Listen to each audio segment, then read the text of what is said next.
Hello guys, welcome in Unified IT Solution. Today topic we are going to discuss about types of Splunk bucket. Bucket is nothing but storage, how the data stored into the Splunk. So before starting, I'll just give the overview like how data stored into the Splunk. So there are certain stages that it has to be passed to the reach at the end of the data in archive, or you may see at the end of the data life cycle. So there are certain stages, so we are going to discuss about those stages today, what those are. So let's start.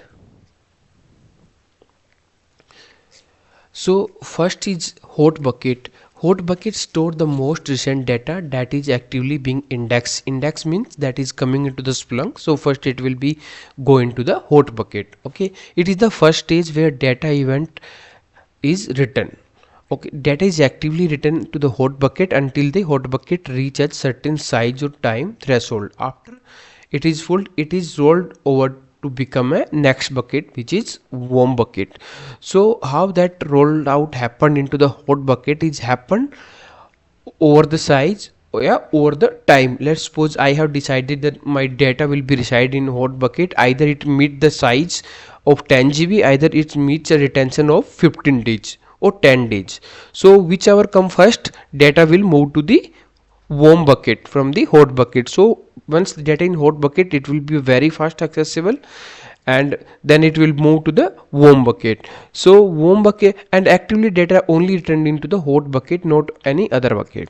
Okay, warm bucket contain older data that is being indexed, but it is no longer actively written. Like once data in warm bucket is not being actively written to the warm bucket, only actively being written into the hot bucket. This bucket is used for data that is indexed but still within a relative recent window time, within the last few days or week, and then it will be moved to the next bucket. Data in this bucket can be still searchable. Yeah, data is searchable, and but it is not actively updated or written. With certain time when hot bucket move to the warm, then only it will be written to the warm bucket, otherwise it will be not actively written. It is, and that bucket is still searchable, you can search the data.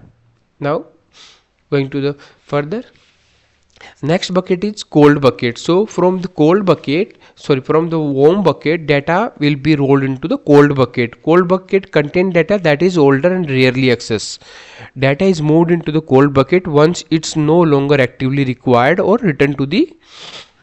So cold bucket are typically stored on cheaper, slower storage device, and data in cold bucket is still searchable but not retrieval may be slower than from the hot and warm bucket. So data will be still retrieve. Okay, you can use the cheaper storage for this to store the data because they are rarely used data. Okay, maybe older, they are very old data and maybe rarely used, so you can use cheaper storage for that to store the data. Okay, then data will be moved to the frozen bucket. So this is not the last stage, but it could be the last stage. There were one more bucket we will discuss. So frozen bucket contain data that has reached the end of your retention period. Like suppose you have defined the retention of 30 days, and after cold bucket, that your data will be reached to the frozen bucket. Okay, so it is typically deleted or archived depending on the data retention policy. Like if you did not define any thing after frozen bucket, so it will be typically deleted. If you have defined something, it will be archived on the data retention policy. Frozen data is not longer searchable. Okay, once the data in this bucket, that will be no longer searchable in Splunk.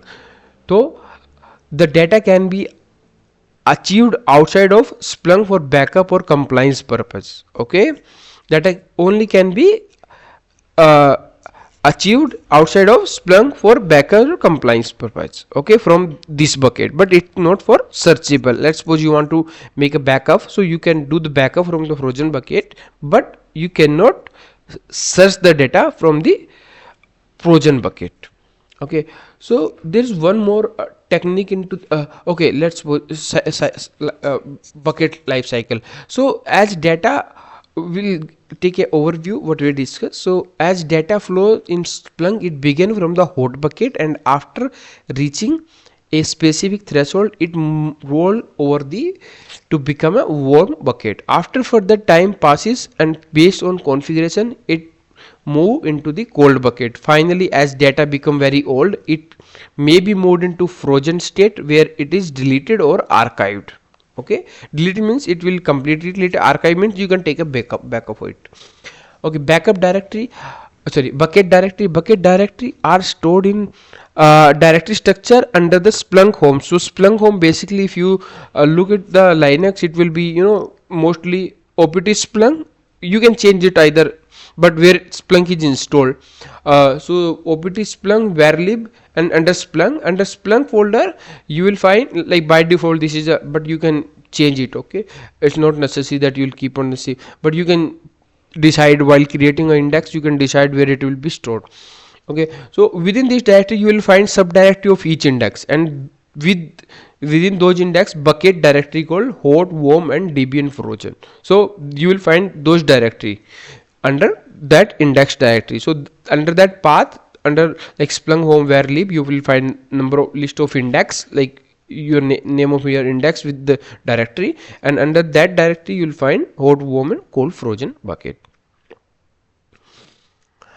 Bucket file, so each bucket file contains several file, like each bucket contains several file including raw data. This contain the indexed actual data, what's come from the client, what index data, that is the actual data in the raw file. Meta file, this include information for managing the bucket, like timestamp and event count.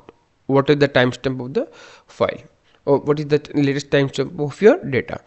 Index file, these contain actual indexing structure and enable fast searching. So they create structure, like this data stored on after this data is stored on after this. So that create a structure to enable the fast, like you are searching for a data A and that is after B. So what is the path, like first you have to go first path, then second path, then third path. So that is the way to, so that information is stored in the index file.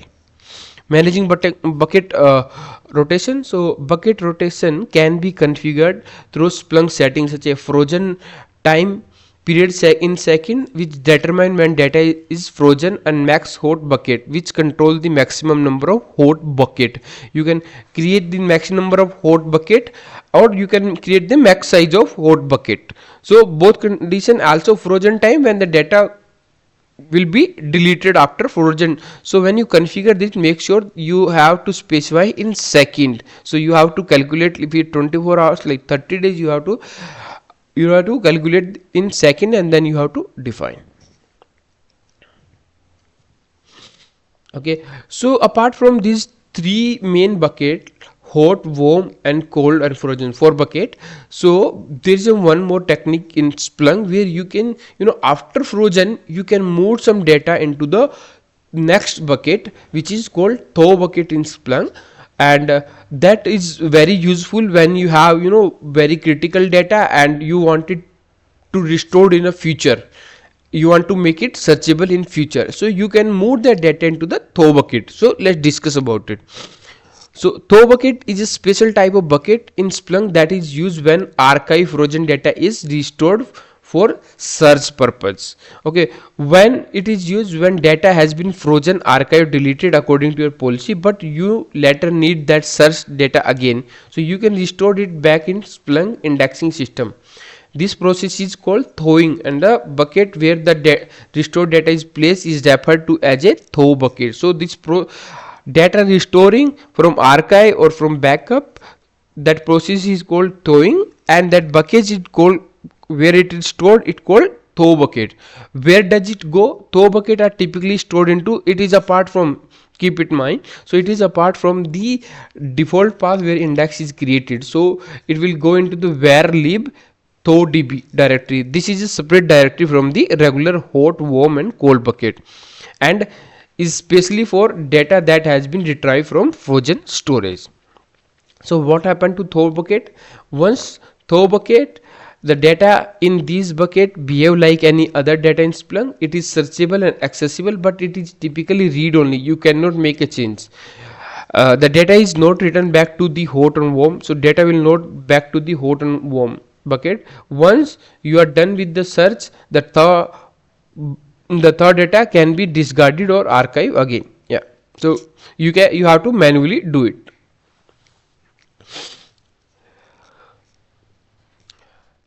Summary, like hot, warm, cold froze are the normal stage for Splunk data as is age and is managed. Thaw bucket are used when you need to retrieve frozen data for search, in essentially restoring it to the system for your query. So thank you guys. So we discussed today what are the buckets in Splunk and what are the use of those bucket and how the life cycle work. And let us know if you have any doubt. You can comment out. You can let us know in comment. And if you are looking for any specific video on topic, so please comment and let us know. And thank you guys for today.